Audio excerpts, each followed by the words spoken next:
शिवरायांचा पुतळा पडणं दुर्दैवी असल्याचं हसन मुश्रीफांनी म्हटलंय। माफी मागण्याशिवाय पर्याय नाही। पंतप्रधानांनी माफी मागितली असं मुश्रीफांनी म्हटलंय। मोदींनी माफी मागितली, आणखी काय करायला हवं असा सवाल भुजबळांनी विरोधकांना केलाय। छत्रपती शिवाजी महाराज आपल्या संपूर्ण देशाचं आराध्य दैवत आहे। त्यांचा पुतळा पडणं हे फार दुर्दैवी आणि मनाला क्लेशदायक होतं।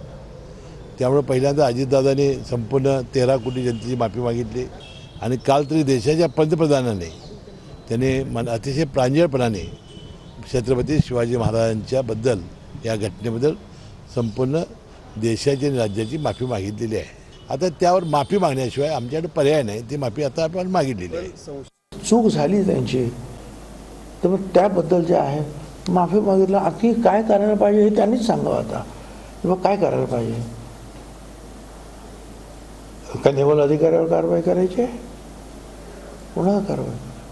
हां, ज्याने तो पुतळा बनवला किंवा तिथे बसवला आणि त्यावेळेला बरोबर लक्ष दिलं नाही, त्यांच्यावर काय कारवाई करायची ती कारवाई करायला सुरुवात झालेली आहे। त्याप्रमाणे गुन्हे नोंद झालेले आहे।